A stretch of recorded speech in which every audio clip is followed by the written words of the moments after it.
Kong Skull Island est un film qu'on pourrait facilement descendre, mais ici je vais essayer de prendre un petit peu de recul et vous dire, c'était pas si mal. En 1973, un groupe éclectique de chercheurs et de soldats part découvrir l'île du Crâne. Sans grande surprise, ça déraille très vite et les hélicoptères qui trimballent tout le monde se font descendre les uns après les autres par un singe géant. À partir de ce moment-là, l'équipe n'a pas d'autre choix que de rejoindre le lieu d'évacuation tout au nord de l'île, c'est-à-dire de l'autre côté. Mais ils n'ont pas beaucoup de temps et les dangers sont nombreux.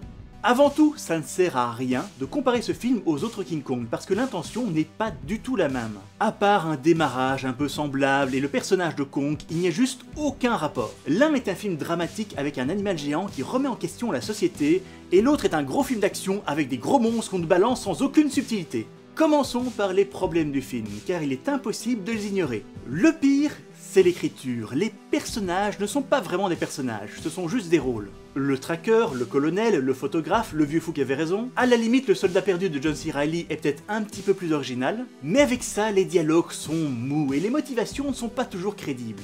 De plus, on se retrouve avec tous les clichés des années 70. Le racisme en moins. Il y a un moment où ça en devient vraiment ridicule, et je trouve ça assez paradoxal vu qu'il y a un vrai King Kong sorti en 76. Quand on compare ces films, on se rend bien compte à quel point ces clichés sont juste artificiels. Enfin, certaines morts sont juste risibles, et je ne suis pas sûr que c'était l'intention de base. Bref, le scénario est faible.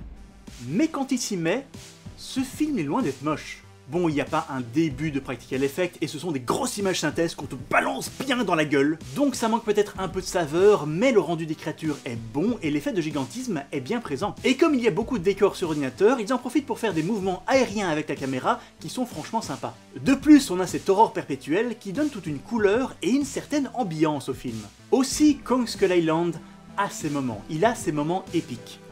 Ridicule, oui, mais épique. Et puis on a le gentil message écolo, anti-guerre, ouais c'est générique mais allez c'est un petit plus. Mais enfin, là où le film réussit réellement, c'est avec l'île et ses monstres. On a toute une exploration, avec des environnements originaux qui marchent très bien. Et on a toutes ces créatures, allez, l'araignée des bambous quoi, rien que ça m'a vendu le film.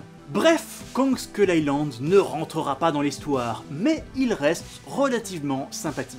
Mais là où le film donne une demi-érection par contre, c'est avec sa scène post-générique. C'est le lancement du Monsterverse, et il nous tease Rodan, Mothra, King Ghidorah et Destroy All Monsters. Sans oublier Godzilla qui a déjà eu son remake que je n'ai pas aimé, je vous le rappelle. Comme ça c'est dit, je préfère largement Kong à Godzilla, même si c'est vrai qu'ils ont un petit peu les mêmes défauts. Il n'y a aucun doute qu'il y a une question d'attente qui a joué. J'avais beaucoup d'espoir pour Godzilla donc j'ai été déçu, alors que pour Kong, je m'attendais à pire. Voilà, quoi qu'il en soit, on a un nouveau Kong sous stéroïdes pour qu'il ait la même taille que les autres monstres, et on verra bien ce que ça donne. Je ne m'attends pas à du grand art, mais je reste un minimum intrigué par ce nouveau Monsterverse. Là-dessus, j'ai dit tout ce que j'avais à dire, et je n'ai plus qu'à ajouter bye bye bye bye.